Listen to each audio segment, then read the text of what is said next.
Hello, and welcome to the North Coast Journal Preview, where we take a look at the stories coming up in this week's edition of the North Coast Journal. I'm your host, Dave Frank, and I'm joined by Thad Greenson, North Coast Journal's news editor, and Jennifer Fumiko Cahill, the arts and features editor. Welcome, guys. Thanks for joining me this week. Thanks for having us, David. Yeah, thank you for braving the smoke. Yeah. Coming on. Yeah, since no one can see our background is really this orange, dark sky that looks like the foreboding apocalypse. So we'll try to not let that impair too much our conversation today. Kind of fits right in. Yeah, right? That's true. Our outsides now reflect our insides. Yeah. Well, on that note, kind of like people say, I wear black on the outside because that's how I feel on the inside. It's a little like very that. much. It's a little like that. Well, let's dive right in then and talk about what's on the cover this week of the Journal.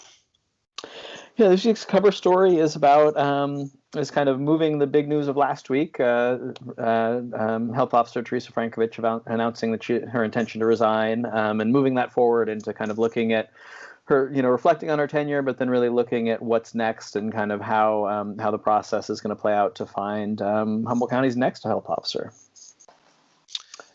So in your, in the story, basically, it charts out a lot of folks said a lot of really great things about Dr. Frankovich. And so before we, I guess, talk about the future, let's talk about where we are. There was speculation, I think, that she may have chosen the timing based on something other than personal matters. But from your research, it sounds like really it was more of a personal decision.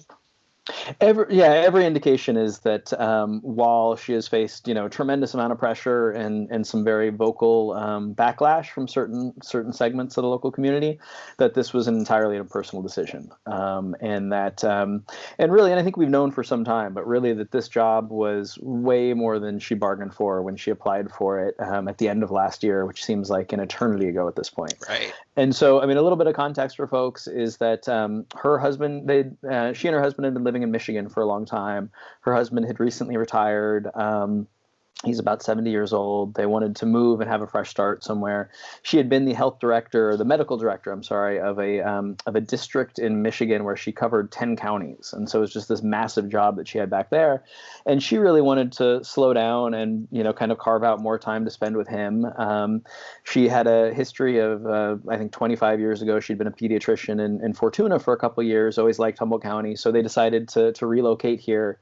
She got a job part-time as a pediatrician at Open Door Community Health Centers. And then the job for health officer came up. And she thought, that's something I could kind of lend some of my expertise, but do it also on a part-time basis. And it could be kind of chill, but I could help out and do something I'm passionate about. And so she got the job. Yeah.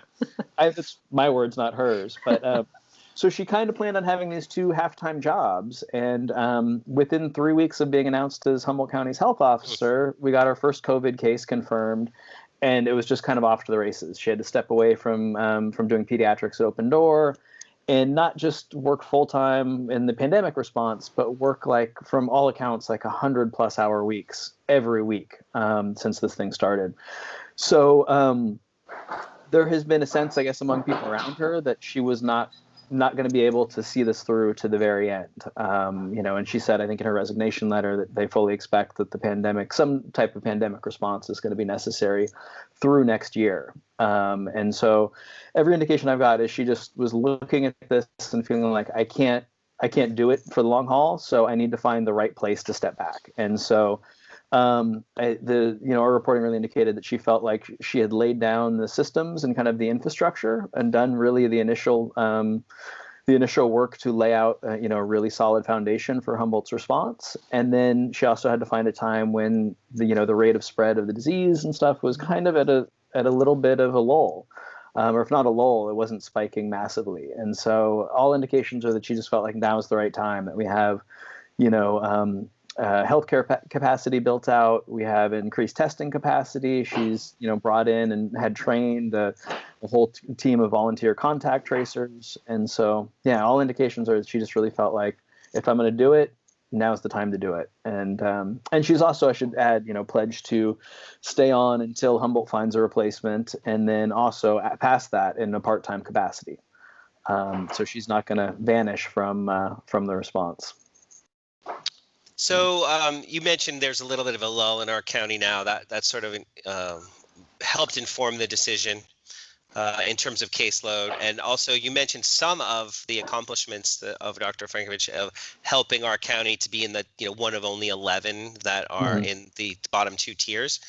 So that's really, letting the sort of the data speak on her behalf. But there are also some voices in your article where the people were saying kind words about her and her accomplishments. Do you want to share any of that with us today? Yeah, so I guess I'd back up. We did a profile of her a few months ago about kind of introducing her to our readership as this kind of the central figure in our pandemic response. And in reporting on both stories, it's kind of remarkable. You do a profile as a reporter, and if you interview enough people, you're going to find somebody who's like, yeah, that person just isn't that bright, or they're kind of lazy, or who's going to have something negative to say about somebody. And through all the people, dozens of people I've talked to about Dr. Frankovich, who actually know her and have seen her work, not the online commenters or people speaking up at public comment because they believe COVID's a hoax, but like people who actually know her, everybody is just glows about this woman, and both about her personality and the way she treats people, but then also just her competence in the job and her work ethic. And so, everybody I talked to for this particular story was saying they're really sad to see her go. They're really grateful she was here. And they feel like she has done a really outstanding job in laying that framework and making sure that whoever steps in can really hit the ground running. And there aren't huge gaps in Humboldt's, ability to take on COVID from here on out. Doesn't mean there won't be challenges, but there wasn't, as of a few weeks ago, it was looking like testing was going to remain a huge issue because we had this problem with the OptumServe site. And, I think the day after the announcement of her resignation, they announced this massive partnership with, 9 tribal entities, United Indian Health Services, Del Norte County, the state of California, to more than double our local testing capacity. So they feel like she's really checked the boxes of making sure that Humboldt is prepared and has at least the initial infrastructure in place to deal with whatever's coming. Well, fantastic. I would say, though, if you wanted to find people who are down to speak ill of Frankovich, there are plenty of them on the record from public comment, particularly the last Board of Supervisors meeting, which Thad put some quotes in there that were very special. I think that's an important element here, too, is while she has been really steadfast in saying that, I think the quote she gave was no bully at a meeting is going to make me walk away from this job. And I think that's very true from all indications. It also has to have been just tremendously unpleasant for her and her family to see her on the one hand working so hard and putting so much into this position, so much more than she'd signed up for into this position. And then at the same time, having people not just disagreeing with her decisions, which obviously is fair game. If you feel like, whatever, X, Y, or Z should open more quickly, or you shouldn't have to wear a mask, like you can feel that way. But just to then, launch into childish and really vitriolic insults and personal attacks is just way beyond the pale. And for those close to her, it's been really hard to watch her kind of endure those. Well, we talked a little bit about the transition, her decision to step down, but she'll still be guidance or providing guidance and counsel on a part-time basis. Can you tell us a little bit about the search? I know you talked to one of the supervisors and some others. Tell us about what we have to look forward to in this process of trying to replace Dr. Frankovich. Absolutely, yeah. So there was, I think remains a very large concern there among some segments of the population of like, you have a political body in the Board of Supervisors appointing really a healthcare official in the midst of a highly politicized pandemic emergency. It's kind of a recipe for all things to go sideways. I did spoke to Board Chair Estelle Fennell, and Supervisor Fennell, said that they're trying to basically mitigate against that she recognizes that situation is kind of fraught. And so what they've decided to do is have County Human Resources and the Department of Health and Human Services, which is the department that envelops public health, work together to put together a subject matter expert panel. And so I imagine this will have people from, testing labs, we'll have people from local physician community, hospital employees, who then will interview and vet candidates and then put forth a recommendation to the board of supervisors. So it will ultimately be the board's decision. And again, that is a political body. And there's a chance that, they'll shirk any recommendation and go a political route. But it seems like they have a process in place to at least make sure that they are getting input from people who have their eyes on the right things as far as healthcare capacity and case counts and understanding how a pandemic response should look. I think now that the Kardashians have announced the end of their show, Humboldt's next public health officer is my pitch for our next reality. Oh my goodness. Binge watch. I would super watch it, but I'm a little dweeby. Well, it could be exciting. We don't have our hiring in this county has been colorful at times, and I'm going to say disastrous at others. Sometimes great. We've had great people working in public service for sure, but we have had some doozies over the years. Well, and since you brought it up, I will add that one of the huge hiring debacles of this board was David Marcus as public defender, who ended up resigning and walking away amid a very formidable lawsuit questioning his qualifications. When they put together that board to make a recommendation, that board did not have a defense attorney or a public defender on it. So there was an inherent flaw in that hiring committee that then made a flawed recommendation to the board. And I think they I'm hoping, have learned from that mistake and, are taking a different approach this time. It could be that the public scrutiny on this process will change that process too. Possibly. In the event, we'll learn more on the 15th when the board next meets, and they'll discuss the process moving forward. Well, right on. There was a comment in the article, I don't recall who it was attributed to, but that public health, the impact of it is sort of an inherently political outcome. And so it might be somewhat easy to see how it could be the process could be tainted by political considerations, but it really does sound like they're going to sort of nip this in the bud and do the right thing and make sure the public health priorities are informed by science. So thanks for staying on top of that. Absolutely. Let's transition to Jennifer. What's going on the arts and feature beat this week? Well, I talked to a bunch of people who are directly impacted by some of those choices about what reopenings are allowed, and the recent shift to the new state guidelines on reopening put us in, is it the orange zone? We're all in. Yeah. We are all in the orange zone right now. Even right now. And, honestly, as I look outside and I look at all the smoke from the wildfires and, thinking about all the people who are going to be displaced and thinking about, all the people who are fighting these fires, every story is a food story. And I keep looking at it and thinking, this is right now somebody's food business being decimated. This is right now somebody else picking up the slack to feed people fighting the fires. And it's just wild. But the even here, I can't imagine too many people are opting for patio dining today. Yeah, so exactly. So I spoke to a handful of restaurant owners with very different kinds of establishments. I spoke to Holly Blackwood at Sea Grill, where they've just put up a really lovely patio dining, kind of a wooden trellis with canvas sails all over it and lights and everything else. And it's just the nicest dining you could ever have in a parking lot. And she was just finishing it when the state kind of announced this new tiered set of guidelines and allowed indoor dining. For her, she feels optimistic about it insofar as it will help her to break even. If she can get half the tables indoor, some tables outdoor for as long as that's viable, which, not counting smoke days, should take us maybe through October. With the help of heat lamps and people bringing their own blankets, that's enough tables along with takeout for her to squeak by. However, she's still not going to have those holiday parties. Some of her staff is still not ready to come back. She has a few people on her staff with some vulnerabilities in their family who aren't ready to be servers again just yet.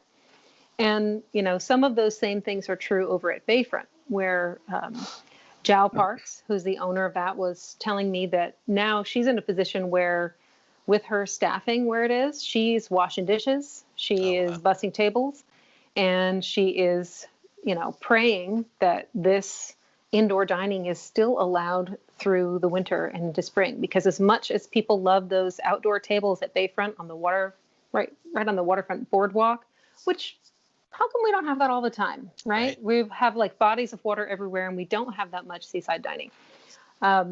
Anyway, so she has, done enough to break even. Again, everybody's just aiming to break even. Nobody's really talking about profit at this point. But if, for example, we roll back to 25% in the dining room, if we roll back to no indoor dining because, somebody else has a party and, another 20 people come back with COVID positives after a wedding or something, or after travel, that could bump us because of our small population. It doesn't take a whole lot for testing and for our COVID numbers to push us into an area where we can't have indoor dining. And when those outdoor seats are no longer viable, when that wind off the bay is too much for people to sit outside, now we're looking at a business plan that doesn't work even to break even. What if PPP money doesn't come through again? There are all kinds of things that are a problem. Over at Moonstone, where Ariel Tansky, the Tansky family owns Gabriel's, the wine cellar, and Moonstone. And there's been some discussion of like, oh, is Moonstone for sale? In fact, the building is for sale. The business is still going along. Well, closed for now, but he's not selling. He's right now weighing whether or not to open. He can't really do outdoor dining because did you go to Moonstone to sit in a parking lot in a tent? He feels like no. Similarly, he's not sure. He doesn't think that takeout works for Moonstone. You go there to sit at those tables, at your tablecloth, and look out at the window like I did the night when it was completely socked in with fog and all I saw was gray out the window. It was still a very nice meal. Have the risotto. But there are all kinds of considerations for one business making it work with outdoor dining doesn't necessarily translate to another business. Same thing with takeout. There are some businesses that are thriving on takeout, that are doing great, and there are some that are really struggling. I talked to Vanessa Griffin, who is the owner of the Griffin in Arcata, where you can get lovely cocktails and lovely mocktails. I just want to say that the 0 alcohol drinks over there are fantastic. Nice. Not everybody does that, but I too would like to spend money on drinks and not eat, not drink out of a giant straw like a child when I go out in the evening. But anyway, she's struggling over there because she's mainly all by herself. She has one person helping her who she says has been fantastic, but her way to break even right now, or to not lose that much money, is basically to not pay herself, to be working all the time and not paying herself. And she's gotten help from, her landlord. She's gotten, a wonderful clientele that keeps coming back for takeout cocktails. But it's still really hard. And without those holiday parties coming up in the winter, which businesses really count on, she's not sure how long she can keep it going. And some of that has to do with just the emotional strain. Nobody that I've talked to in the restaurant business in the past, 5 months has been 100% okay. Right. Everybody's been stressed out. They're worried about safety. They're worried about their staff being safe. They're worried about their customers. They're worried about their staff being able to pay their bills. Jao Parks kept saying that she just wants everybody to have a job. She's okay breaking even as long as everybody can have a job. And, it's a really hard thing. One of the things that we lose if we lose places like the Griffin is a social scene. And that seems like a trivial thing until you start thinking back, go through some of your pictures, go through your old pictures and look at your evenings with friends. And restaurants, bars, other food businesses, they all contribute to what we think of as the culture and the vibe of Humboldt. They contribute to our friendships, how we socialize, how we celebrate, how we drown our sorrows. All those moments of our life are sometimes set in restaurants and bars. And when these restaurants and bars go, when these owners can no longer make a go of it without, stressing themselves out, going into debt, or just not making the best decision for themselves and their families, we're going to lose something really big. And it takes a long time to build that back. It's going to be very hard. Yeah, it's challenging. Based on what you've told us here today, plus I've spoken with a couple other restaurant owners. It sounds like it's all in, like Texas Hold'em style. Like they want to try to keep their doors open. They want to try to keep their staff employed, and at the same time, of course, they want their customers happy, satisfied, and safe, and Right. enjoying all the things that they intended to enjoy. It seems like all of the pieces are like so precariously balanced right now. If you They pull are. out any one piece, it looks really challenging. So, for example, you mentioned PPP funding to help pay Mhm. the payrolls through October. If our national government decides they're not going to do that again, that could impact some of these restaurant owners, but also people's just overall level of health, not health, people's willingness to go out and eat Right. in restaurants together. Did you get any feedback at all about the clientele? What the restaurateurs are hearing from their clients? Yeah, there are some restaurants have an older, more cautious clientele than others. Sea Grill has a broad range, but they have a really solid following. It's 32 years old, the restaurant. So they have some older people who have been going there for 32 years. But some of them are sticking with takeout or waiting or sticking with outdoor. We'll see what people do in the winter, and we'll see how the numbers change and what that does for consumer confidence. But I would say that for people who are out there wondering, what can I do to help my local restaurant? Gift cards are great. Takeout is great. Support them in the way that makes you feel safe and comfortable in terms of buying from them. But also wear your mask. Keep our numbers down. Don't blend your households together for outings or gatherings. Those numbers directly impact the people who run these businesses that are so important to you. And everything you do in terms of pushing our numbers up or down impacts business owners. They're the ones who are going to end up paying for it. Thank you very much for that insight. Like you said, wear a mask, stay safe, try to frequent local businesses as much as we can. We'll do what we can do to survive the orange apocalypse that is upon us these days. Fingers crossed. Right on. Well, guys, that's just going to about do it for this week. Thank you both so much for these insights. I really do appreciate this new, little bit expanded format. I think this works better for us. I hope maybe we'll get some feedback from people out there if they like it better or not too. North Coast Journal, pick one up, stay informed. Thad, Jennifer, thanks again, and we'll see you again next week. Thanks. See you next week.